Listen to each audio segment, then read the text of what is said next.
గురువుగారు దసరా రోజున పాలపిట్ట దర్శనం చేసుకుంటే సకల శుభాలు కలుగుతాయి అని చెప్తారు. ఎందుకని? ప్రాంతీయ ఆచారాలు కొన్ని ఏర్పడతాయి, శాస్త్ర ప్రమాణాలు కొన్ని ఉంటాయి. శాస్త్ర ప్రమాణాలలో పక్షులకు సంబంధించిన ధ్వనులు కూతలు వినడం ఒక ప్రమాణం. శకున శాస్త్రం అన్న పేరిట ప్రసిద్ధం. జ్యోతిషంలో 5 విభాగాలలో ఈ పక్షులకు సంబంధించిన అవి చేసే ధ్వనులు వినడం ఒక శకునం. అందులో పాలపిట్ట తెలంగాణమునకు సంబంధించిన ఒకనాటి కాలంలో విరివిగా అడవులలో పెరిగినటువంటి పక్షి. ఆ పక్షి ధ్వని వింటే విజయం చేకూరుతుంది.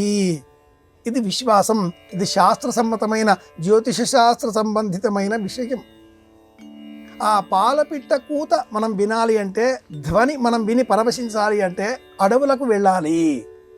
శ్రీరామాయణంలో సీతారాముల కళ్యాణం అనంతరం తిరిగి వచ్చేటటువంటి సమయంలో సభలోనే వివిధములైనటువంటి పక్షుల కలకూజితములు ధ్వనులు వినిపించగా దశరథుడు ముందు కలవరపడతాడు.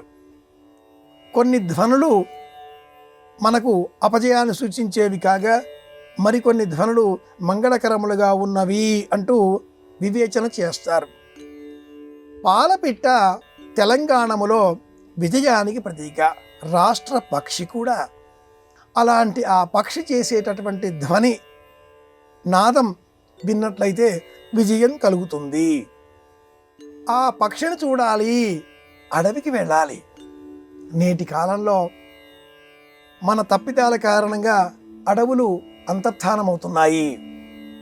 అడవులు వెళ్ళిపోయి ఇంటి ప్రాంగణంలో ఇంటి మీద కాసిన్ని చెట్లు మాత్రమే మిగులుతున్నాయి, మొక్కలు మాత్రమే మిగులుతున్నాయి. అడవుల పెంపకం అత్యావశ్యకం.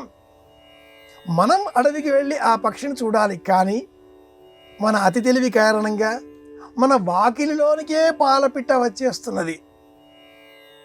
బొమ్మల పేరిట పాలపిట్ట బొమ్మ చూపించి విజయం కలగాలి అనే కృత్రిమములైన సందేశాలు కూడా కనిపిస్తున్నాయి. పుట్టినరోజు వేడుక నాడు తినుబండారాలు, పండ్ల ఫోటోలు పంపించి పుట్టినరోజు శుభాకాంక్షలు అంటే అవి ఆనందాన్ని ఇస్తాయా? వాసన కూడా ఇవ్వవు. పాలపిట్ట దర్శనం కూడా అలాగే మారిపోయింది. అన్నింటికీ మూలంగా ఇంట్లో ఇల్లాలని చూసి మనసులో నమస్కరించుకోండి. అవకాశం ఉంటే ఇంటికి ఇల్లాలకే నమస్కారం చేయండి, తప్పేమీ లేదు. తప్పిదాలన్నీ కూడా క్షమించేటటువంటి శక్తి ఇల్లాలికి మాత్రమే ఉంటుంది, అమ్మవారికి మాత్రమే ఉంటుంది. పాలపిట్ట కావచ్చు, మనం చేసేటటువంటి సమస్తములైన ఆచారాలు కావచ్చు, అన్నింటికీ కూడా గృహమే కదా స్వర్గసీమ. ఎల్లారు ఆ ఇంటికి సాక్షాత్తు అపరాజితాదేవి, లలితా మహాశక్తి. అది మర్చిపోయి మనం వ్యవహరించకూడదు. కనుక శాస్త్రంలో ఉంది, పాలపిట్ట ధ్వని వింటే విజయం కలుగుతుంది. ఇంట్లో ఇల్లాలి మాట వింటే కూడా విజయం కలుగుతుంది కదా. ఇలా నేర్చుకుందాం.